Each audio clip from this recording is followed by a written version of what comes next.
shpagimi bëhet në dy forma, duke e kompenzuar me agjerim për atë i cili ka mundësi, dhe e dyta është shpagimi që bëhet kompenzimi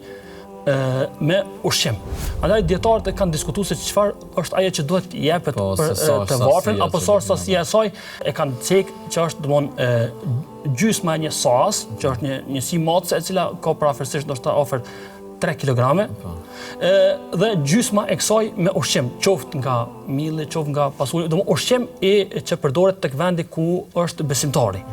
Gjithashtu e kanë përmend edhe si mendim që përmend edhe Sheikhu Islam Taymija rahimullah, që lejohet që të jepet edhe ushqim i cili është i gatshëm.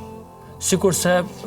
shembull dikush ka më bën shpagimin e disa ditëve, këtë shpagim e porosit për shembull tek një çepaptore, tek një gjelltore kështu me radhë, për disa persona edhe në këtë formë e bën shpagimin e ditëve që i kanë bërë, ose i mbledh me një vend e kështu me radhë, sigurisht. Është lejohet në gjitha këto forma me bën shpagimi i fidjes.